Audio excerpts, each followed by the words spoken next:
People who are out to commit scams really have no ethics whatsoever, and they're going to do whatever they can do to make a buck. Hello, everyone, and welcome to the CyberWire's Hacking Humans podcast, where each week we look behind the social engineering scams, phishing schemes, and criminal exploits that are making headlines and taking a heavy toll on organizations around the world. I'm Dave Bittner from the CyberWire, and joining me is Joe Kerrigan from the Johns Hopkins University Information Security Institute. Hello, Joe. Hi, Dave. Got some good stories to share this week, and later in the show, we've got my interview with Chris Parker. He runs whatismyipaddress.com and has got a lot of interesting stories about people coming to him with scams. But first, a word from our sponsors at KnowBe4. So, who's got the advantage in cybersecurity? The attacker or the defender? Intelligent people differ on this, but the conventional wisdom is that the advantage goes to the attacker. But why is this? Stay with us and we'll have some insights from our sponsor, KnowBe4, that puts it all into perspective. And we are back. Joe, you want to kick things off for us this week? Yes, I have a very interesting article that doesn't necessarily have to do with a scam, but it does have to do with how we perceive things. Okay. It is from Gustav Kuhn, who is a psychologist and a magician, and he's written this article over at Nautilus. We'll put a link in the show notes. Okay. The article talks a lot about perception, goes into driving later on, but I'm going to focus on the first half because the first half is what I think is fascinating. There was a man named Norman Triplett who studied the psychology of magic. And in 1900, he published a scientific paper on magic that discusses an experiment on a group of school children. Okay, over 100 years ago. Over 100 years ago, right? Okay. A magician sat at a table with children around him and threw a ball in the air a few times. Before the final throw, he secretly put his hand below the table and dropped the ball into his lap and then threw the ball up in the air again. So you went through the motions. Correct. Okay. It's not a real clever trick, right? Yeah. But more than half the children claim to have seen an illusionary ball leave the magician's hands and disappear somewhere midway between the magician and the ceiling. Really? Really. Huh. No ball had left his hand. The ball was in his lap. The children had perceived an event that did not happen, which is interesting. Yeah. So what's going on here? Are we just playing on expectations or? Triplett, when he wrote the paper, said it was retinal afterimages. Okay. He thought there was a physiological reason for this, right? We all get retinal afterimage, particularly if you're driving into the sun, you have the sun burned into your retina, right? Yeah, yeah. But Kuhn was skeptical about Triplett's explanation. Okay. So the illusion relies on misdirecting the audience's expectations, so they anticipate you throwing the ball for real. Right. Where you look provides the most powerful tools of misdirection. Right? Mm-hmm. So Kuhn recorded two different versions of the vanishing ball illusion. One where he threw the ball in the air twice before secretly palming the ball and then pretending to throw the ball, but following where the ball would go with his gaze. Right? And a second where when he palmed the ball, he stared at his hand that held the ball. Okay. He showed each video to a group of test subjects, different subjects. Because it's a modern time, Kuhn had the ability to measure the participants' eye movement, and that comes into play later. Okay. When they're watching the video. It's pretty impressive. Nearly 2/3 of the participants, these are adult participants, right, who watched the first video, claimed they saw him throw a ball the third time or the final time. The illusion was far less effective when he looked at his hand. But when he didn't look at his hand, 2/3 of the participants fell for the trick, and they're adult participants, they're not children. Mm-hmm. That's interesting. When he asked them how they thought the trick had been done, people went on to say somebody caught the ball out of frame or it stuck to the ceiling. This was so compelling that when people watched the video again and had been told that the ball was never thrown the third time, people who believed the ball was thrown and believed they saw a ball were absolutely astonished that the ball had not been thrown. I thought you were going to say they thought that the video had been altered or something. They may have suspected that. Yeah. There's another video that this reminds me of where there's people passing a basketball and you're supposed to count how many times the ball is changing hands. Yep. And then they said, did you notice the guy in the bear suit dancing through the scene? Yeah, I've seen one with a gorilla. A gorilla suit. Maybe it's a gorilla suit. Yeah. Uh-huh. Amazing. Yeah. It's the same kind of thing. Basically what Kuhn found is that Triplett's idea of this being a physiological thing is wrong, because if it was a physiological event, then both groups of participants should have seen the ball, but it has to do with where you're looking and how we work as humans and how our expectations are leading us in a way that might not be correct. That's fascinating. Here's the interesting part. Okay. Once people knew how the trick worked, they didn't fall for it anymore. Oh, they were inoculated. They were inoculated. Okay, exactly. Go on. Another fascinating part was when he asked where people were looking, they thought they were looking at the ball. But when he looked at the eye data that he was tracking, the eye movement data, they were actually watching his face more often than the ball, which is where they were getting their clues from. That is interesting. One thing it reminds me of is that when someone's learning to juggle, juggle 3-ball. Can you juggle 3 balls? I cannot. I can. I can learn to juggle, or I have learned to juggle 3 balls. I think I learned it back in elementary school. But one of the tricks to learning how to juggle is when you toss the ball is to only look at the apex of the arc of the ball. Right. So don't follow the balls with your eyes. Just look at where the ball reaches its apex point and when it starts to fall, because when you watch the apex, you know where that ball is going to land. You don't need to track that ball. That's enough information for your brain to interpret the parabola that the ball is following. Exactly. And so I wonder, this reminds me kind of that. You think you may have to look somewhere, but you don't. I saw an interview with a pickpocket magician that his thing was getting your watch off of you or getting your wallet off of you without you knowing it. Yeah. And he made the point that he learned that his movements were very important as to whether he could get away with something. In other words, if he moved his hand in a straight line, someone was much more likely to notice what he was up to than if he moved his hand in an arc. There's something different in the way we track movements and what gets our guard up. I would imagine that a straight line looks more offensive. I don't know. Like a punch coming in. Yeah, I don't know. Maybe. I don't know. I would like to see some study on that. That's my speculation. Yeah. I have a great story about things like this. My dad and my Uncle Tom used to do this great trick with a paper bag. Okay. And they do it with kids, where you have a paper bag and you're holding it in your between your thumb and your first 2 fingers. Okay. And you reach into the bag and you act like you grab something and you throw it up in the air and then you move the bag like you're going to catch it and then you snap. But because you snap with the bag in your hand, it sounds like something has hit the bottom of the bag. Okay. So they used to do this to us all the time when we were kids. My Uncle Tom tells a story when he was in the Air Force. He was in a hangar, which is a big open building, with some supply sergeant sitting at his desk. And the supply sergeant was eating his lunch and had finished emptying his brown paper bag. And my uncle grabs the paper bag, says, "Oh, there's still something in here," reaches into the bag, pulls out the imaginary object, hurls it all the way up, so like there's nothing. He's not hurling anything, but throws it up in the hangar and then like runs over to another side of the hangar and snaps his finger and puts the bag back on the sergeant's desk and starts walking out. And he hears the guy behind him look in the bag to see what was in there. Oh, my. And that's why he got a dishonorable discharge. He was honorable. Yeah. Well, and I think, we talk about all these stories week after week where people are playing on your expectations. Exactly. And that's what this is. But my favorite part about this is 2 things. 1, people didn't know where they were looking. They thought they were looking at the ball, but they were looking at his face. And 2, and this is why we do this show, once people knew the trick, they couldn't be tricked by it anymore. Mm-hmm.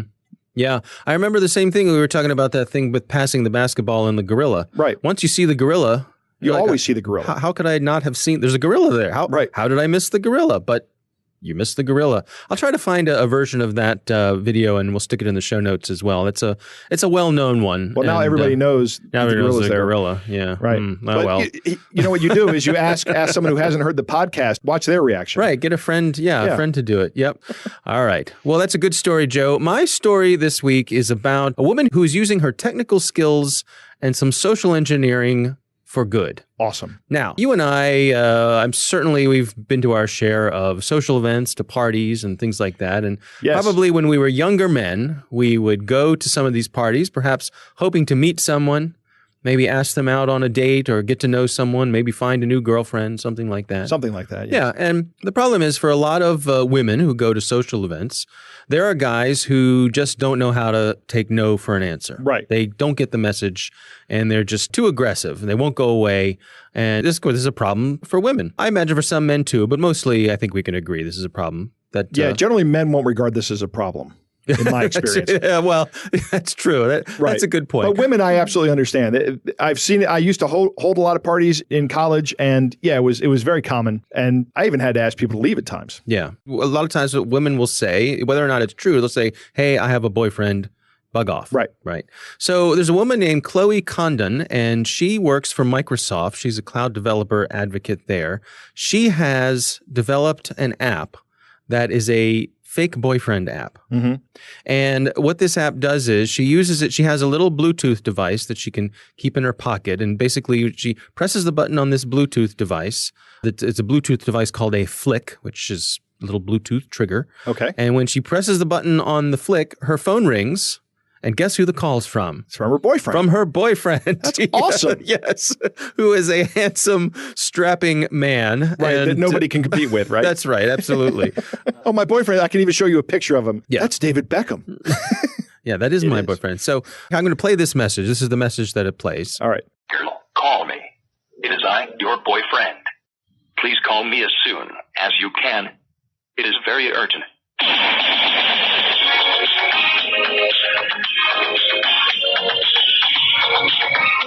Get him Rickrolled. It gets well, yeah. She put the Rickroll in there just for fun, and hopefully whoever she's fooling with this boyfriend thing doesn't hear it. Can you record a different sound? No.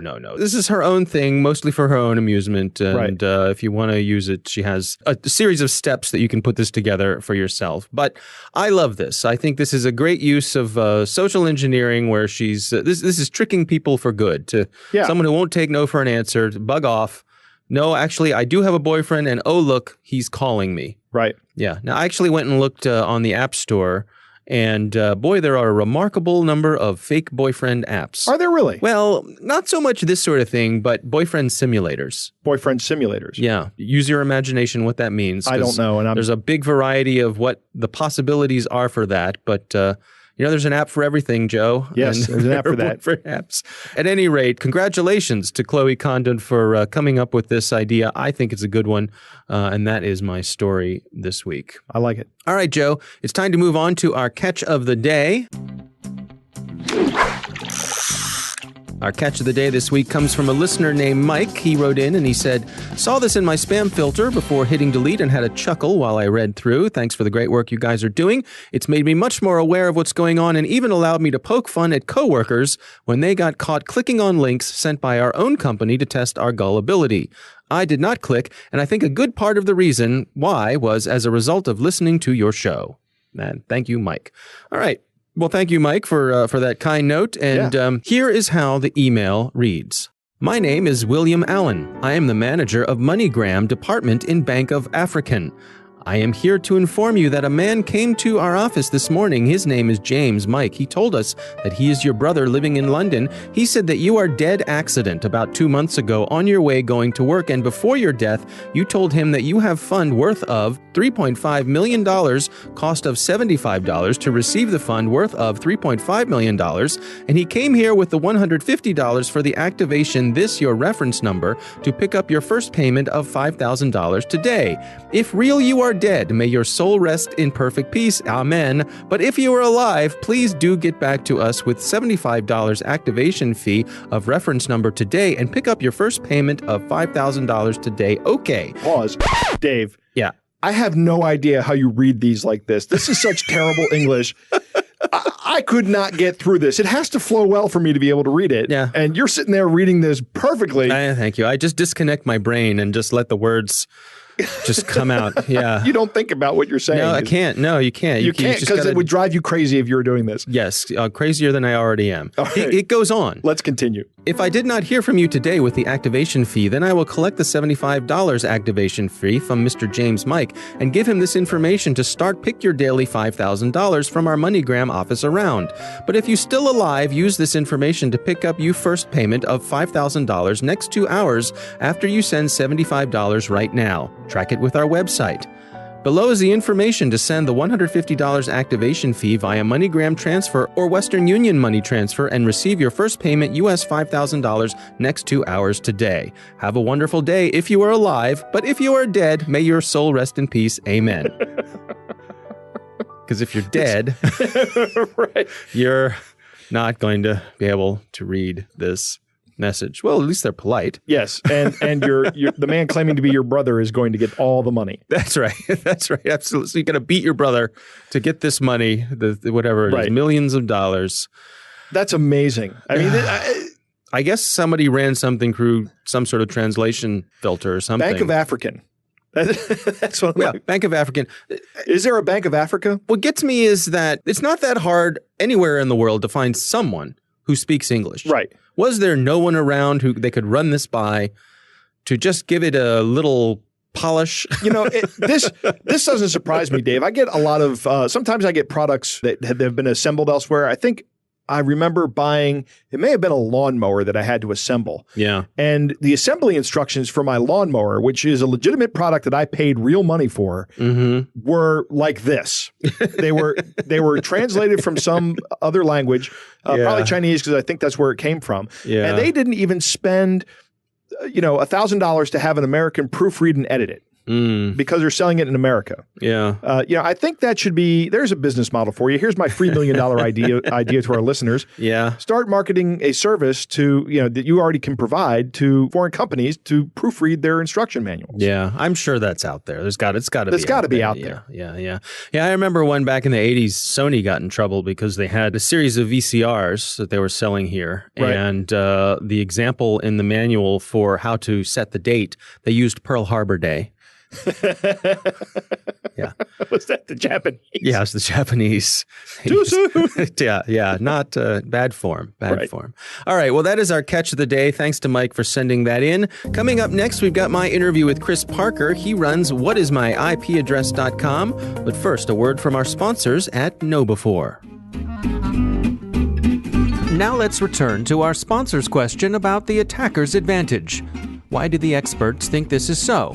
It's not like a military operation where the defender is thought to have most of the advantages. In cyberspace, the attacker can just keep trying and probing at low risk and low cost, and the attacker only has to be successful once. And as KnowBe4 points out, email filters designed to keep malicious spam out have a 10.5% failure rate. That sounds pretty good. Who wouldn't want to bat nearly 900? But this isn't baseball. If your technical defenses fail in 1 out of 10 tries, you're out of luck and out of business. The last line of defense is your human firewall. Test that firewall with KnowBe4's free phishing test, which you can order up at knowbe4.com/fishtest. That's knowbe4.com/fishtest.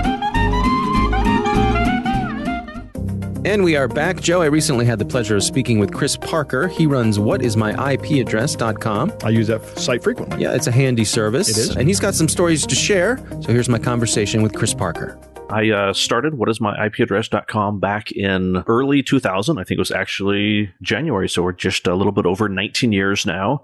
And it was originally designed to solve a technical issue I was having at a company I was working for. We were having problems with our internet connection. This is, 90s. Can't imagine ever that happening.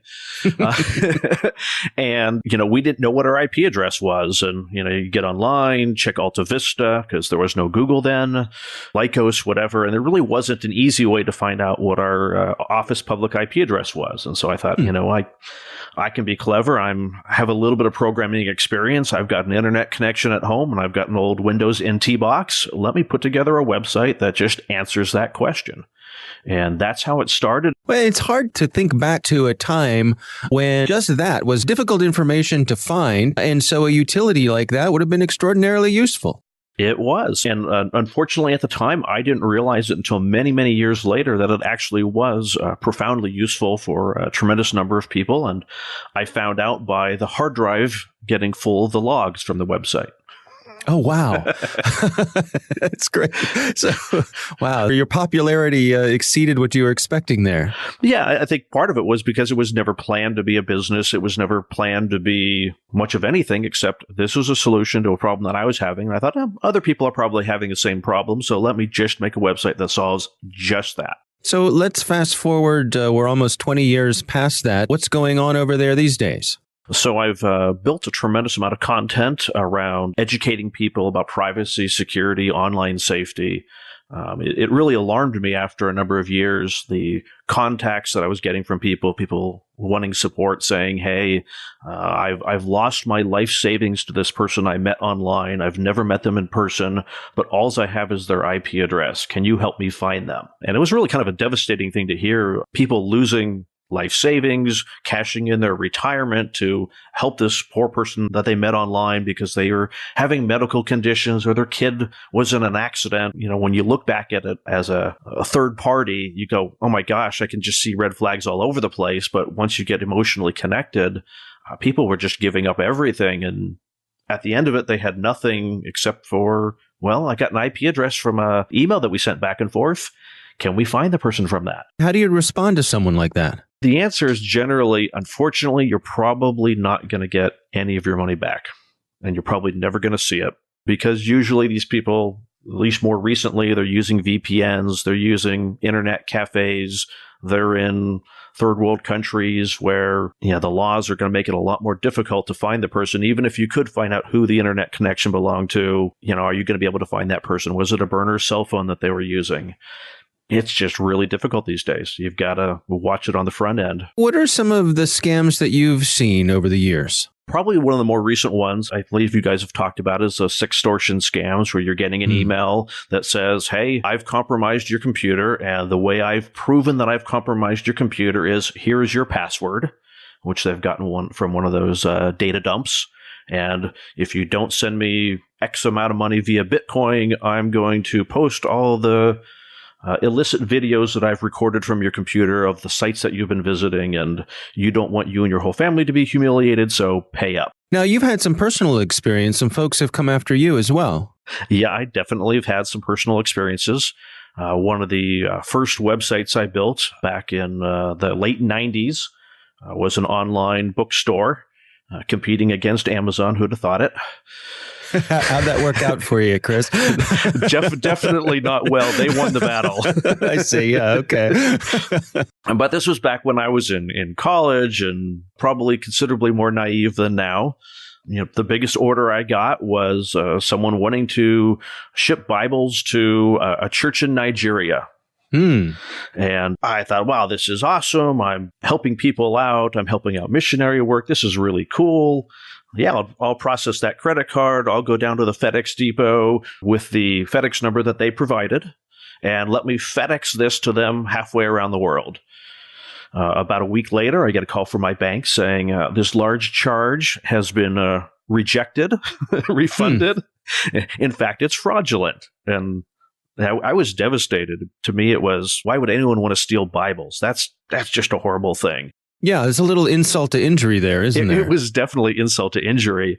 But that really gave me the realization that people who are out to commit scams really have no ethics whatsoever, and they're going to do whatever they can do to make a buck. I mean, I wish they would employ all this intelligence that they've got into constructive things, but they've applied it to destructive things. They're out to get whatever money they can from people, and they'll take advantage of emotions. They'll take advantage of you being a nice person. Often they take advantage of greed and fear, but they'll often go after people that are just trying to be good people. Back then, this was far enough back that I guess it wasn't widely known that any communication from someone from Nigeria could be a red flag.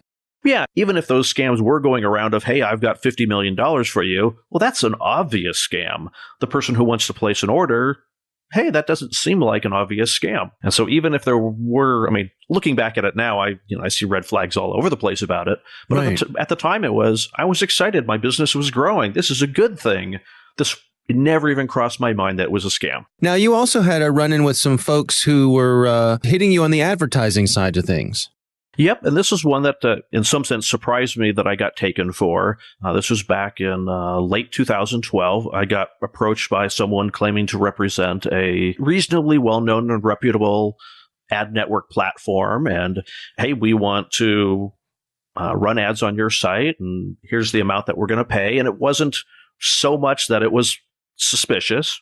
It was, hey, that's a pretty good value. That's a little bit more than I'm making from other people, a little bit less than others.